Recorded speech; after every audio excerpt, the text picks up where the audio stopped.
the hum that stopped time. The rain came down in sheets as the black sedan pulled into the gravel lot of a roadside diner. Richard Ashford sat in the back seat, his tailored suit wrinkled from travel, his eyes heavy with the kind of tiredness that sleep never quite fixes. "Wait here, sir," his driver said. "I'll check if they have coffee." But something made Richard reach for the door handle himself. Maybe it was the warm glow spilling from the windows. Maybe it was the need to feel something other than leather seats and silence. Inside, the air smelled of bacon grease and old wood. He slid into a cracked vinyl booth and ordered black coffee. That's when he heard it. A soft humming drifting from the counter where a waitress wiped down the surface. The melody wrapped around him like a ghost's embrace. His coffee cup froze halfway to his lips. That song had never been recorded, never performed. He had whispered it only once, into the ear of a woman he'd buried 30 years ago. A ghost in her features.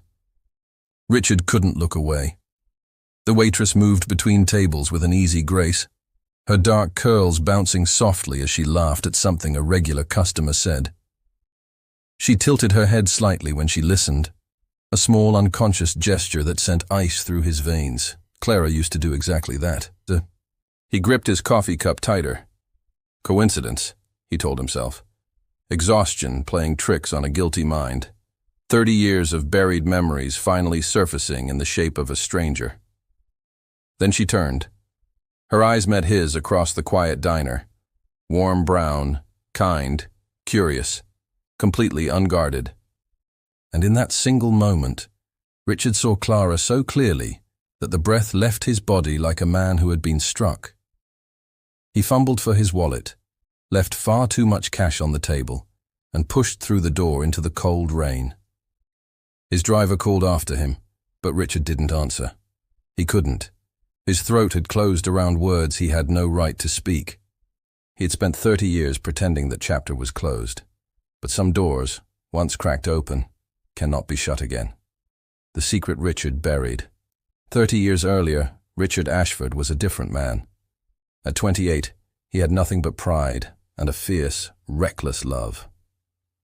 Clara was a seamstress with gentle hands and a voice like honey. Their daughter Ellie had just turned 2. They lived in a small apartment above her mother's shop, and Richard swore he needed nothing else. Then Margaret Ashford appeared. His estranged mother arrived in a sleek black car, offering everything he had once rejected: the family fortune, the Ashford name, his rightful place. But her terms came wrapped in poison. "Leave them," she said coldly. "That woman and her child are beneath us." Richard refused. He shouted. He swore he would never abandon his family. But Margaret didn't flinch. She promised to destroy Clara's family business and drag little Ellie through a vicious custody war that would shatter them. She had lawyers, money, and patience. Richard had only love, and love, he learned, could be turned against him. So he walked away. He told himself it was for their protection.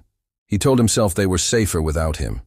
He had chosen power over love, and for 3 decades he convinced himself it was the noble thing to do. A love erased, Clara never recovered from Richard's departure. She raised Ellie alone, working double shifts at the shop during the day and mending clothes at night. Her hands grew rough, her eyes lost their spark.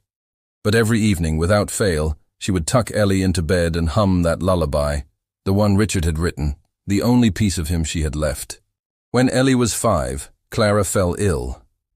It was treatable, doctors said, if she had the money. She didn't. 3 weeks later, she was gone. Ellie went to live with her grandmother, June. The only explanation the little girl ever received was simple and final. Your father isn't coming back. Richard learned of Clara's death through a letter she had written in her final days. It arrived in a plain envelope, her handwriting soft and unsteady. He never opened it. Instead, he locked it away with every photo, every memory, every shattered piece of his heart. He had sealed that letter like a man sealing a tomb. He told himself forgetting was survival, but guilt doesn't forget. It waits. The first thread. Richard returned to his penthouse that night, but sleep never came. The waitress haunted him. Her face, her voice, that melody she couldn't possibly know. He paced the cold floors of his empty mansion until dawn, telling himself to let it go. He had buried the past for good reason, but the past had already slipped through the cracks he thought he'd sealed forever. Within a few days, he hired a private investigator. "I just need closure," he explained, though his voice wavered on the lie. The file arrived on a gray Tuesday morning. Eleanor June Morrow, daughter of Clara Morrow, deceased, 30 years old, single mother to a 6-year-old boy named Benny. Currently working 2 jobs, lives in a small apartment above a laundromat on the east side of town. Father, unknown. Richard read that line 3 times. His hands trembled against the pages. She was alive. She was here. And she had no idea who he was, or why he had never come for her. For 30 years, he had built towers of glass and steel. But standing before this thin folder, he had never felt so small. Ellie's world, Ellie Morrow, was not a woman who waited to be rescued. She woke each morning before sunrise, packed Benny's lunch with handwritten notes tucked inside, and worked 2 jobs without a single complaint. At the diner, she greeted regulars by name and remembered their orders before they even sat down. When a customer once snapped at her over cold toast, she met his eyes calmly and said, "I'll bring you fresh, but kindness is free, sir." He left a larger tip than usual. Her friends called her steady. Her grandmother June called her a miracle. And Benny, her 6-year-old son with his gap-toothed grin and endless questions, looked at her like she hung the moon and the stars. Every night, Ellie tucked him into bed, smoothed his hair, and hummed the lullaby her mother once sang to her. She didn't know where the song came from. She only knew it felt like home. Ellie had built a full life, small but warm, hard-earned, but entirely hers. She didn't need a father. She had stopped wondering about him long ago. But sometimes, late at night, the wondering crept back uninvited. And every time Benny asked about Grandpa, where he was, why he never visited, Ellie's smile would flicker, just for a moment. Just long enough to remind her that some holes never fully close. The photograph. Richard began returning to the diner each day without fail. He never approached Ellie, never spoke beyond ordering his usual black coffee. He simply sat in the corner booth, watching from a careful distance, slowly learning the quiet rhythm of her ordinary days. One afternoon, the door burst open, and Benny came running in, backpack bouncing wildly. Ellie laughed and scooped him up, spinning him once before setting him down. Something fluttered to the floor. Richard's heart stopped. It was a photograph, old, creased, worn soft at the edges. A young woman with dark curls held a baby girl against her chest, both of them bathed in golden afternoon light. He knew that photo. He had taken it. His initials were scratched faintly on the back, a habit from his youth. Ellie picked it up gently, brushing dust from its surface. She held it close to her heart for a moment, unaware that the man watching from across the room was the reason it existed at all. She treasured a memory made by the man who abandoned her. And he had to decide, confess or disappear again. Standing at her door, Richard made his choice on a quiet Thursday evening. He found her apartment above the laundromat, climbed the narrow stairs and stood before her door. His hand hovered over the worn wood for a long moment, before he finally knocked. Ellie opened the door with Benny's laughter echoing somewhere behind her. Her expression shifted slowly. Confusion first, then something sharper. Not recognition, but instinct. Something felt wrong. "Can I help you?" she asked carefully. "My name is Richard Ashford," he said. His voice was steady, though his heart was not. She didn't react. The name meant nothing to her. He took a slow breath. "I knew your mother, Clara." Ellie's face changed instantly. Her warmth vanished, replaced by a hard stillness. "How do you know my mother's name?" Richard met her eyes, Clara's eyes, and spoke the truth he had buried for 30 years. "Because I loved her." and I'm the man who walked away from you both." The silence that followed was heavier than any storm. Ellie stared at him, her jaw tight, her hands gripping the door frame like an anchor. She didn't scream. She didn't cry. She simply whispered, "You should have stayed gone," and shut the door in his face. The rejection. Richard didn't knock again. He simply stood there for a long moment, then turned and walked away. He deserved this. Back at his hotel, the luxury felt hollow. Crystal chandeliers, silk curtains, city lights through rain-streaked glass. None of it mattered. He sat by the window and stared out, each raindrop a memory he could never outrun. Across town, Ellie sat on her bathroom floor, arms wrapped around her knees, shaking silently. A soft knock came at the door. "Mama," Benny's small voice carried through. "Why are you crying?" She couldn't find the words, but when he pushed the door open and wrapped his tiny arms around her, she held him like he was the only thing keeping her whole. That night, after Benny fell asleep, Ellie called her grandmother. June's voice was heavy. "He came once, right after your mother died. I sent him away. I thought it was right." She paused. "Maybe I was wrong." Ellie had always believed her father didn't care.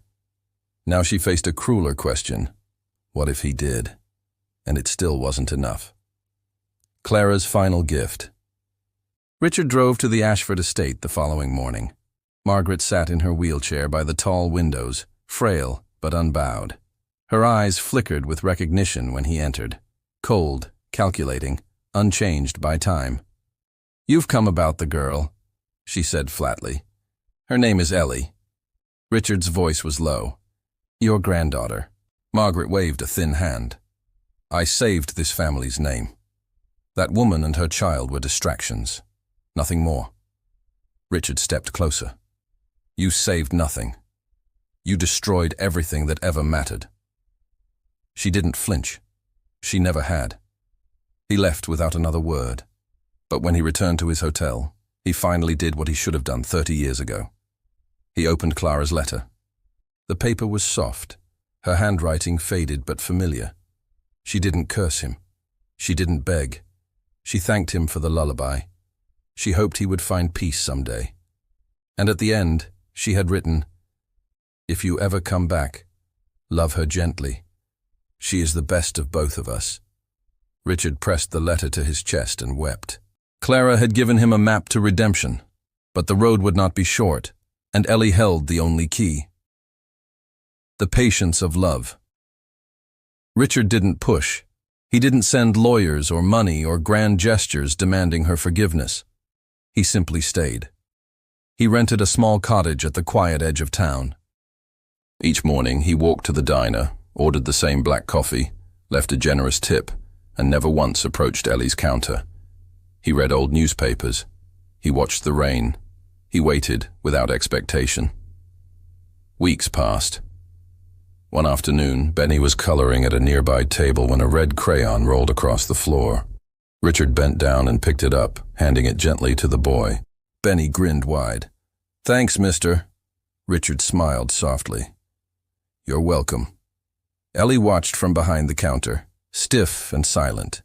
Richard met her eyes briefly, nodded once, and returned to his booth without another word. Days turned to weeks. Slowly, something shifted. She stopped looking at him like a threat. She started looking at him like a question. He didn't earn her trust with words. He earned it by staying when it would have been easier to go. Whole again.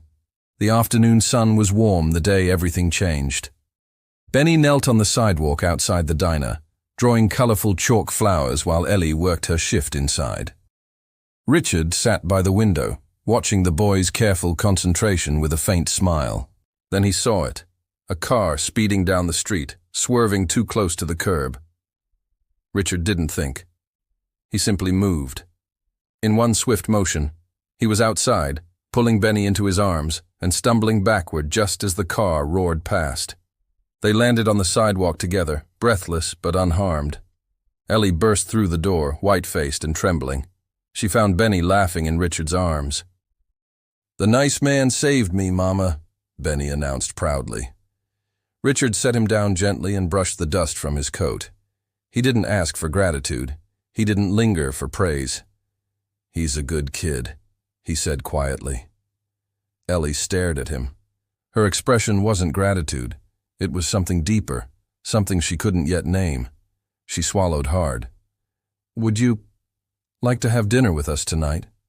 Richard's breath caught. He nodded slowly. It wasn't forgiveness, not yet, but it was the first step onto a bridge neither of them had dared to cross. The lullaby complete dinner was simple: warm bread, pasta, and Benny's endless chatter filling the room. Richard answered the boy's questions patiently. "What's your favorite color? Do you like dinosaurs?" Ellie watched quietly, guarded but listening, allowing the conversation to unfold. Afterward, Richard offered to help clean up while Ellie tucked Benny into bed. He stood drying dishes when he heard it, the lullaby drifting softly from the bedroom. He set the towel down and walked toward the doorway, hesitating just outside. Then, barely above a whisper, he began to hum along. Ellie turned. Her eyes glistened in the dim light. "She used to say, someone taught her that song," she said quietly. "She never told me who." Richard stepped forward, his voice thick. "I wrote it for her. The night you were born." He paused. "And for you." Ellie didn't move toward him. She didn't embrace him. But she didn't look away either. "You're not my father yet," she said softly. "But maybe you can learn to be." Richard bowed his head as tears slipped down his face. "I'd like that more than anything." They stood in silence, the lullaby still echoing between them, two broken pieces finally finding their edges. 30 years too late, Richard Ashford finally understood. True wealth isn't measured in boardrooms or bank accounts. It's measured in the people who let you stay when you have no right to ask.